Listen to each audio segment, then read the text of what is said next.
سلام. امروز میخوام بهتون اولین جلسه آموزش انگولار رو ارائه بدم. قبل از هر چیز اصلا باید بدونیم انگولار چی هست. انگولار یه فریمورک جاوا اسکریپته که بر مبنای تایپ اسکریپت کار میکنه. حالا پیش نیازای در واقع انگولار چیا هست؟ من چه زبانهایی رو باید بلد باشم؟ با چیا باید کار کرده باشم تا بتونم یه وب اپلیکیشن مثلا درست کنم با فریمورک انگولار؟ ببینید در حد یه آشنایی نسبی با HTML CSS شما میتونید پروژه انگولار رو ایجاد کنید، ولی هر چقدر به زبان جاوا اسکریپت مسلط تر باشین شما میتونید به تایپ اسکریپت هم تسلط بیشتری داشته باشین و بتونید به انگولار در واقع روی فریمورک انگولار مانور بیشتری بدین. یعنی در واقع میتونم بگم جاوا اسکریپت به اضافه ویژگی های بیشتر تایپ اسکریپت رو تولید میکنه که حالا جلوتر بیشتر بهش مسلط میشیم، با مفاهیم آبجکت اورینتد یا شیگرایی آشنا میشیم. قبل از هر چیز من باید بدونم که اصلا چجوری بتونم یه پروژه انگولار رو ایجاد کنم. همینطوری میتونم توی سیستمم یه پروژه ایجاد کنم، یه وب اپلیکیشن درست کنم که در واقع حالا با فرمت انگولار باشه؟ نه، ما باید نود جی اس نصب کنیم برای نود پکیج منیجرامون، یعنی برای مدیریت پکیج هامون باید نود جی اس رو نصب کنیم که من قبلا توی سیستمم نصب کردم. شما میاین توی مرورگرتون مینویسین نود جی اس، وارد سایت نود جی اس میشین.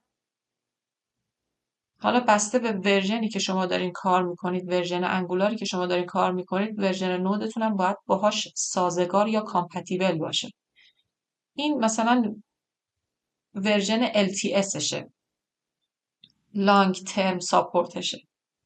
خب شما میتونید اینجا مثلا این رو دانلود کنید، بعد نصبش کنید. نصبش هم خیلی راحته، کاری نداره. من قبلا چون دانلود کردم نصب کردم دارم ازش استفاده میکنم دیگه. خب حالا نصبش نمیکنم.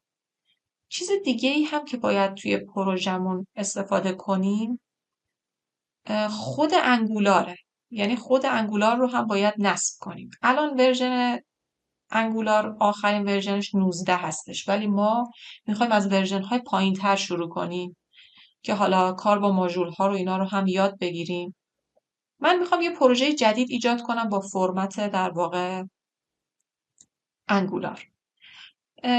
اگر که من بخوام یه پروژه جدید ایجاد کنم، اگر با این دید برم جلو که کور انگولار نصب نشده باشه، باید این دستور رو بزنم npm install-g @angular/cli ورژن اون انگولاری که میخوام نصب کنم.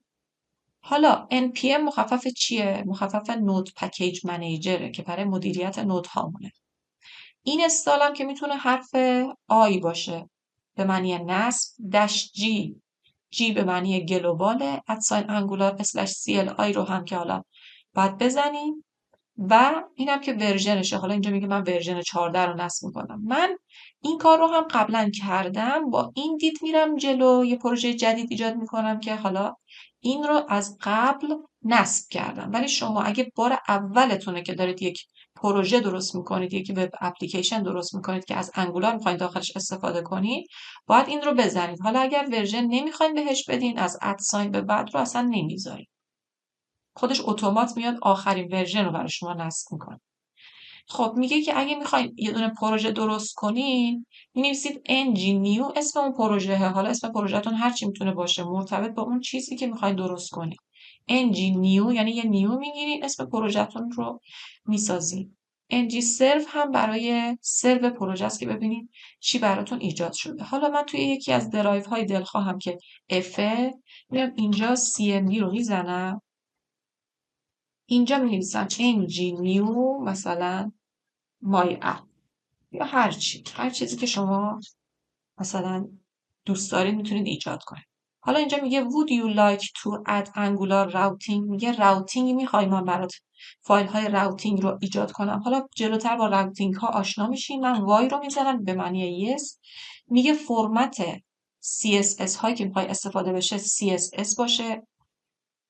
SCSS باشه، SAS باشه، LS باشه، کدومش رو میخوای؟ من حالا SCSS رو انتخاب میکنم که همون SAS.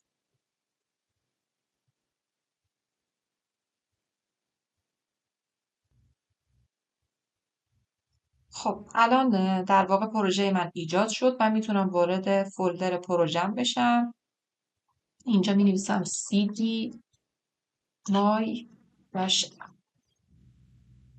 خب اینجا میتونم بنویسم NGS یا NG serve برای اینکه پروژم رو سرو بگیرم. اینجا وای رو میزنم به معنی yes.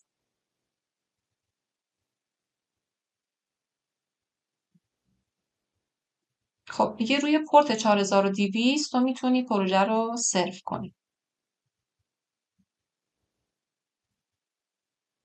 وقتی که یه وب اپلیکیشن ایجاد میکنید اولش حالا یه سری المان ها داره که حالا شما بعدها میتونید تغییرش بدید. این بود جلسه اول آموزش انگولار.